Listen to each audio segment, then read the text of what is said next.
Good evening, everybody. We're in Parashat Vaetachanan, Baruch Hashem, after Tisha B'Av, heading to B'Av for Shabbat. And we're in Parashat Vaetachanan, meaning Luchot Shniyot. For the second time, Matan Torah is mentioned in the Torah. You know that in Siman Tav Tzadik Dalet, there are two shitot, or three even, in the Biur Halacha, whether to lay in Parashat Yitro and Etchanan in one way and on Shavuos in a different way, or to lay in every time that we lay in on Shul, so we make it Tama Elyon or Tama Tachton. There are a few shitot, and apparently the Luchot Rishonot and Shniyot are something unique. We know that the whole Torah is enveloped in Aseret HaDibrot. That's why the Rishonim tried to find out all the remazim to all the mitzvot in Aseret HaDibrot. And but on its surface, it's just a repetition, as if Moshe Rabbeinu in Parashat Devarim just repeated the story of the Meraglim, repeated the story of the Mapilim, repeated the story of Yitro, even though that he changed a lot, as we said. So the Torah repeats the Ma'amad Har Sinai, and Moshe Rabbeinu speaks about him back and forth. He mentions Matan Torah, and then he goes away. Then he comes back, and just in Parashat Vaetachanan does he centralize in Matan Torah, in Ma'amad Har Sinai, and he speaks again about the Luchot. But apparently, and it doesn't have any clue. According to the Torah, if you read the Pshat, Moshe Rabbeinu repeats the same story that happened either on Vav B'Sivan or on Zayin B'Sivan, and the breaking of the Luchot.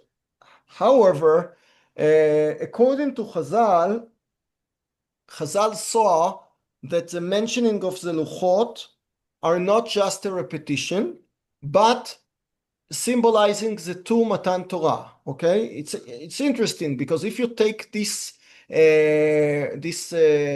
parshanut of a commentary of Chazal, you can go on and say that there are two Yitros, or there are two Atzot Yitro, the piece of advice of Yitro, or there are two stories of the Meraglim. And again,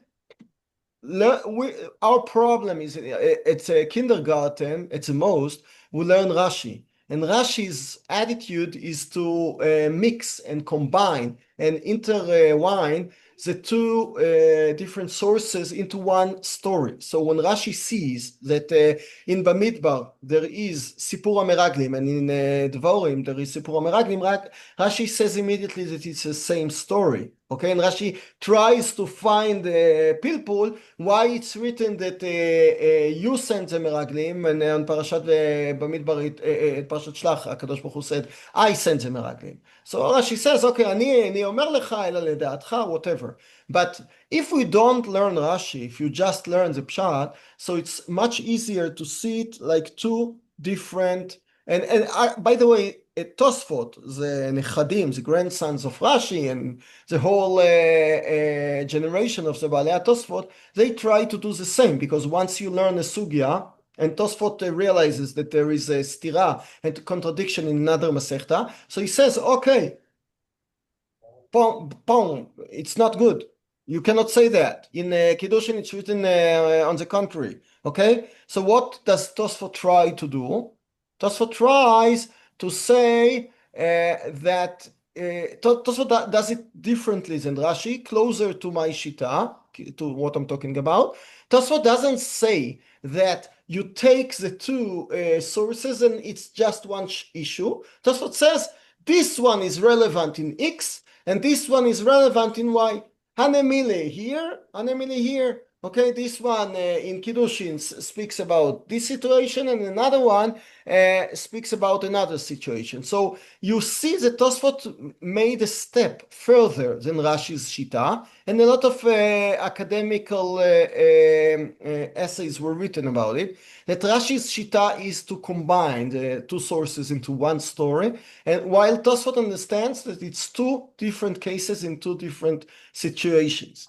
But if you take it further and you take Aseret HaDibrot, you can, as I said before, decide that all the stories in Sefer Dvarim are either Shnei Dinim, like Tosfot, that one speaks in here and one speaks in here. I used the same methodology in the last week's drasha that I said.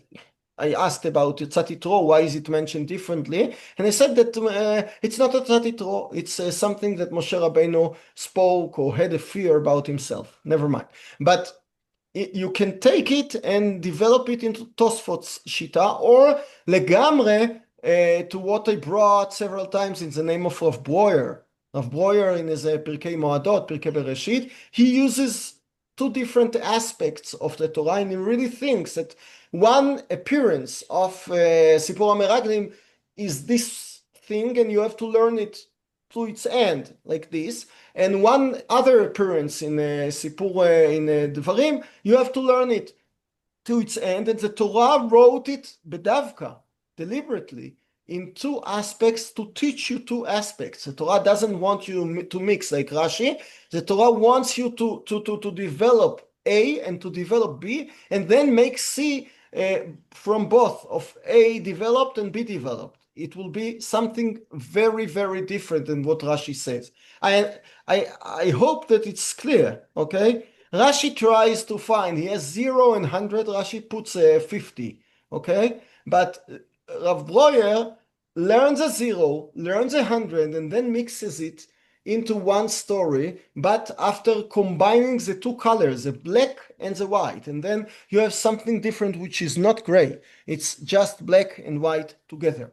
Okay, let's go back to Aseret HaDibrot. Aseret HaDibrot appear lichora the same story. You have no clue to say that Aseret HaDibrot are not repeated, but saying a different story. But according to Chazal, in many places, Aseret HaDibrot in Sefer Yitro, that's the original, Aseret HaDibrot, original ones that were given in Matan Torah, after which Moshe Rabbeinu broke the tablets and tablets and the whole Chet Hegel was done. And after the 40 days of Kapor and the 40 days of Luchot Shniyot, he was given the Luchot Shniyot on Yom Kippur, not written explicitly as well. And then he went down with Luchot Shniyot, and that's what's written in Parashat Vaetachanan. Okay, so we have two different aspects. We have Luchot Rishonot and we have Luchot Shniyot. I mentioned on Shabbat, I didn't say the whole thing, but if you look at Siman Taf Kaf Chet in Shulchan Aruch and the two, speaking about Rosh Chodesh and Ilchot Kiddush HaChodesh and making the Shana, when the Shana is Meuberet, which month can be on which days, etc. So there he brings from the Psikta all the Haftarot Klalim, rules, and one of the Klalim is that Tish'a B'Av precedes Vaetchanan, okay? And it has Tzumu Vekumu. That's how it they have a remes for that. Tzumu Vekumu. Firstly, fast, and then get up, okay? On Vaetchanan, okay? So I mentioned that it's very weird because usually we'll learn parashot we'll lay in parashot before the event. We'll lay in Parashat Bechukotai before Atzeret, before Shavuos. We learn Kitavo before Rosh Hashanah. Okay, that's explicit in the Gemara. But we should have said that we have to lay in Dvorim before Tisha B'Av, and no, the Psikta or whatever, the tool, the Shulchan Aruch says differently, that you have to learn Tisha B'Av before Vaetchanan. So just indirectly, if Vaetchanan is afterwards, so the Dvorim is before. So we have a connection between Luchot Shniyot to something that happens after Tisha B'Av. It's very clear, because Luchot Rishonot belongs to the sin, to Chet HaEgel, to Yud Zayin B'Tammuz, the day of Chet HaEgel, okay? And Luchot Shniyot belong to the Kapore. And if you see, it's beautiful in the Mishnah at the end of Tainis, The Mishnah comes from nowhere. The Mishnah comes and lands on our heads and say, לא היו ימים לישראל כתשעה באב and ט"ו באב, כיום הכיפורים וכט"ו באב, שבהן בנות ישראל. Okay, I don't know what ט"ו באב is. And the Mishnah says that it's highest festival. Okay, it's like Lag BaOmer. It's for some people it's highest Chag, and you don't understand what happened in Lag BaOmer. Okay, so the same thing. You haven't. The Gemara is so surprised that the Gemara asks what happened in Tu B'Av. She brings in Yerushalmi 5 reasons, in Bavli 6 reasons. The Gemara doesn't know herself what happened. So what's the story? So if you see very nicely that the Mishnayot on Tainis end the one story. חמישה דברים קרו בי"ז בתמוז וחמישה דברים אירעו בתשעה באב. Is it just that the Mishnah tries to find equality between the it's a mikre that happened 5 things in י"ז בתמוז and then 5 things in Tisha B'Av? Not, because when the Gemara asks you, where do you know that? The Gemara several times says Gemara. It's just a tradition. So you see that it's not that the Gemara counted how many things happened on י"ז בתמוז. 5. No, the Gemara knew about maybe 3. Okay, maybe 2. But the Gemara tried to catch up and make a panel, a pattern of 5 and 5. What does 5 and 5 remind you? Tablet, okay? לוחות ראשונות, okay? Yes, you have 5 and 5. 5 on the first one, from אנוכי השם אלוקיך till כבד את אביך, including כבד את אביך. It's a question, why is it, but it's included in the 5 ראשונות. And 5 later דיברות of אדם לחברו, לא תרצח, לא תנאף, לא תגנוב, לא תענה, וכו' וכו'. All of that were destroyed in Tisha B'Av, okay, in י"ז בתמוז, in Tisha B'Av. And I'm not talking now about the comparison between י"ז בתמוז and Tisha B'Av. You might say that י"ז בתמוז is the beginning, Tisha B'Av is the end, but at the end of the day you have a system of failure, of sins, of י"ז בתמוז, שלושת השבועות, that they took the Torah from us. They took the Torah either in י"ז בתמוז or in Tisha B'Av from the generation of יוצאי מצרים. And afterwards, the Gemara says that the tikkun is double. Like the kilkul is double, י"ז בתמוז and Tisha B'Av, the tikkun is double, Tu B'Av and Yom HaKippurim. And therefore, when the Gemara asks Yom HaKippurim, the Gemara in the Bavli says, yes, I know, 2 things happened in Yom HaKippurim. Either it's a Kapora day, that's for sure, that we know from Achrimot, but the Gemara says, no, it's not just Achrimot, it's not just Vayikra Zayin, it's more than that. It's the day that the Luchot HaShniyot were given in it. Okay, so the Luchot Shniyot belong to the Kapora, and the Luchot Rishonot belong to the Chet.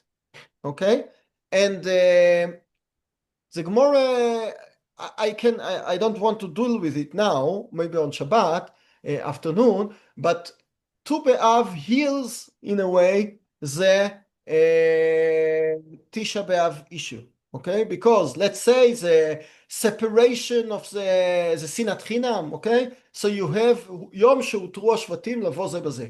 Okay, so it's a united nation, okay, back, as we said, till then they could not marry out a girl from a different tribe, okay. Now באותו יום, בט"ו באב, according to one שיטה, הותרו השבטים, הקדוש ברוך הוא said that you should marry out a girl from a different tribe. Okay, so you have unity of the nation. You see that it's mamash against Tisha B'Av.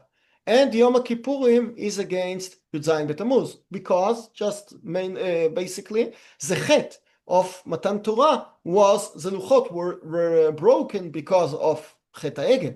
on Yud Tammuz, and the repetition or the chazara, re-giving luchot shniyot is Yom Kippurim. So, is there any mention in the liturgy at all on Yom Kippur about this being the day that the second luchot were given? no. Yeah, I didn't think No, so. Rav Soloveitchik had a beautiful idea. If you read Parashat Achremot, just read the 20 psukim dealing with Yom Kippur, and write to yourself the seder of the events. What does a Kohen do? Okay, so and then you go to Mishnah Yoma and learn Mishnah Yoma, you'll see that in the Mishnah Yoma everything is the serugim. He has golden clothes, and then he has his white clothes, and he does the ktores. Then he does a lot of things. Then he goes back to the golden clothes, bringing the korbanot. Then he changes back to the white, and then he changes back to the golden and goes away. If you look at Vayikra Zayin, you won't find it. So Rav Soloveitchik understood that the Torah explicitly writes it crooked in order that you won't learn the real things that happen on Yom Kippur from the Torah. In order to tell you it was a day the Torah was given, you need Torah Shebe'al Peh to learn more. But no, it's just it's a drosha. It's not explicit. No. So, but the Gemara says it explicitly in Tainis, and the whole situation, as I'm saying now, the whole 2 against 2, Yud Zayin B'Tammuz and Tisha B'Av, all together 10 things, 5 and 5, 2 luchot, were broken, were taken away, and we are given back the 2 new luchot of Tu B'Av and Yom Kippur, okay, that remained with us. What's the difference between Luchot Rishonot and Shniyot? So I think that I mentioned it once, at least once, but I'll say it in short because it's relevant. There is a beautiful saying of the Gemara in Megillah Lamed Aleph. The Gemara says that the difference between the 4 former Sforim and the 5th one of Dvarim is the former were given by HaKadosh Baruch Hu, and the 5th one, Moshe Mipi Atzmo Amaro. Moshe said it from his own heart. So it doesn't have any meaning because it's a Rambam Mefoirash in many places that if you just think that one letter of the Torah was given by Moshe himself, you're a koifer. Okay, so how can you say that the Gemara has a sugya in Baba Batra about the 8 psukim, who wrote them, Moshe, Yoshua, and if it's Yoshua, so the Gemara itself says that it was Yoshua. So how can you say that a part of the Torah was not given by Moshe, by HaKadosh Baruch Hu? So the Maharal explains it in Tiferet Israel, his book on the Torah, and the Maharal develops for several prakim there the idea that Sefer Dvorim is karov lamekabel, whereas the 4 former books are krovim lakadosh baruch Hu. So you know that in any contract between 2 people, two sides, you have what the person that let's say that I want to sell my house, so I offer you to buy the house, okay, and I write the contract, and you have haskama, your agreement to buy the house, okay. So basically, if you go to court and something is not clear from the nusach, and it turns out, usually it's 2 lawyers, from both sides that write it, so it's irrelevant. But if I find that just me from the seller's side wrote the contract, so the court will say that it's against the parshanut, against the writer. Okay, so I just take it to show that there are 2 parshanuyot of a contract. It's very clear, yeah, but I didn't need that example. But any contract has the meaning of the writer, or the meaning of the one who offers, and the meaning of the receiver. Okay, HaKadosh Baruch Hu looks at the Torah from his point of view. It's a godly point of view, whatever it means. הקדוש ברוך הוא כביכול cannot get into the tangible מוחשי, yes, bodily body that we have and fulfill the mitzvot from our perspective, because הקדוש ברוך הוא doesn't have יצר הרע, he doesn't have many things, okay, he doesn't have body, and we cannot understand הקדוש ברוך הוא, even with Tanya and Zohar and all the heavenly Machshavedic books, you don't get really to the understanding of HaKadosh Baruch Hu. You just, as Tanya says beautifully, you just embrace HaKadosh Baruch Hu, okay? So you feel, when you embrace somebody, you feel him, her, but it's not the real thing, okay? It's a philosophical question, actually. When you embrace somebody, how you know that it's the real thing. Kierkegaard, the Danish philosopher Kierkegaard, says something about it, that when the groom, Chatan embraces the Kala, the bride, so he knows that he's his own Kala. Meaning to say that there is a gap between two people, and you have to bridge the gap somehow, okay? And when he embraces, usually he just feels it from his own side, but somehow they know that they are together, okay? So the same thing happens with the Kadosh Baruch Hu. And the Maharal beautifully shows that there is a midrash that what was the width of the Luchot, this midrash appears in Yerushalmi Shkalim. What was the width of the Luchot? So the Yerushalmi says 6 tefachim. 2 בידי הקדוש ברוך הוא, 2 בידי Moshe, and 2 in the middle. So what does it mean? The Yerushalmi wants to make a very, accurate separation. 2 for him, 2 for me, and 2 in between. What does it mean? So the Maharal explains that you must say that there are 3 categories when Torah is given. You have the aspect of HaKadosh Baruch Hu, how he perceives the Torah. You have the aspect of human being, and you have something unclear in between that makes a shidduch, that makes a embrace, that makes a encounter, whatever you mean. Okay, so Moshe had his own mind in giving the Torah, and Moshe understood what even Moshe, he understood it not in the eyes of HaKadosh Baruch Hu. He understood it like a human being. He was our representative to be given the Torah. And therefore, 4 Chumashim develop the sight, the perception of HaKadosh Baruch Hu. The last Chumash, Moshe has a long speech because he wants to redescribe a lot of mitzvot in the eyes of human beings. Okay, and therefore, look all over Sefer Devorim, and you'll find after one time, the human aspect. I'll give you a lot of examples. We don't need to go back to the famous examples of the Luchot. Let's start with the Meraglim. As I said, there is a stira, famous stira, between what Moshe says in Parashat Shlach, Vayomer Hashem el Moshe, Shlach lecha anashim ve'aturu et eretz Knan. HaKadosh Baruch Hu orders him, and then Rashi says, Ani lo metzaveh, just if you want, okay? Because Rashi understands, Rashi has read before Parashat Varim, and he knows that there is a contradiction.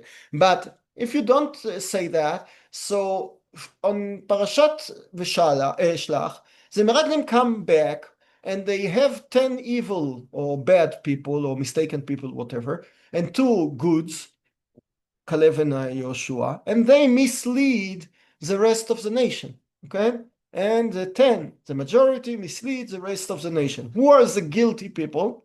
The 10. Meraglim. And therefore they are punished, and therefore they have a long speech about them, and you just cried, so you listen to the wrong person. Coming to Sefer Dvorim, Moshe doesn't mention the Meraglim.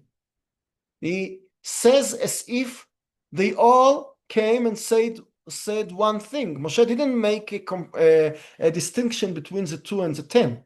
He said no, they all said yes.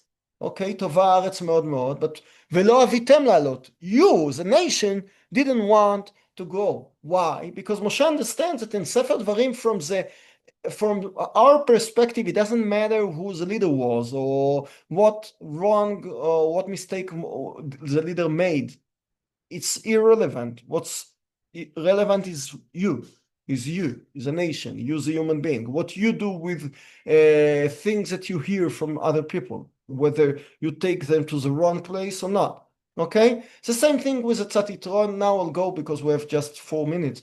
So I'll go to Aseret HaDibrot. It's very clear. If you compare the Shabbat, so Shabbat, why do you have to fulfill Shabbat? First, Yitro, because HaKadosh Baruch Hu Shavat Mimelecha, okay? ויכולו, we say in Kiddush of ערב שבת, ויכולו השמיים והארץ וכל צבאם, ויחד אלוקים, כי בו שבת מכל מלאכתו, שברא אלוקים לעשות. It's HaKadosh Baruch Hu who stopped and rested, and therefore we imitate HaKadosh Baruch Hu by making a Kiddush, by resting from our melacha. Going to Sefer Dvorim, what's the reason of Shabbat? Not because of Kadosh Baruch Hu, not related to Kadosh Baruch Hu, just because of you. Because you have slaves, you have son, you have daughter, they have to rest. Okay, so it's a human reason. Come to Mishpatim, Parashat Mishpatim, Sefer Shmot. What's the reason of Eved? Okay, Eved נרצע, עבד in משפטים, he can be מוכר עצמו, okay?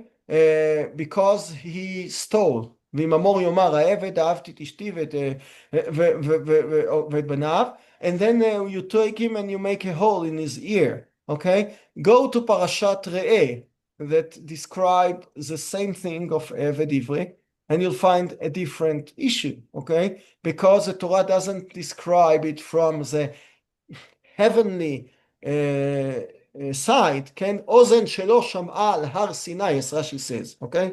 We don't care about Har Sinai in Parashat Re'eh because it's our side. We talk about slavery.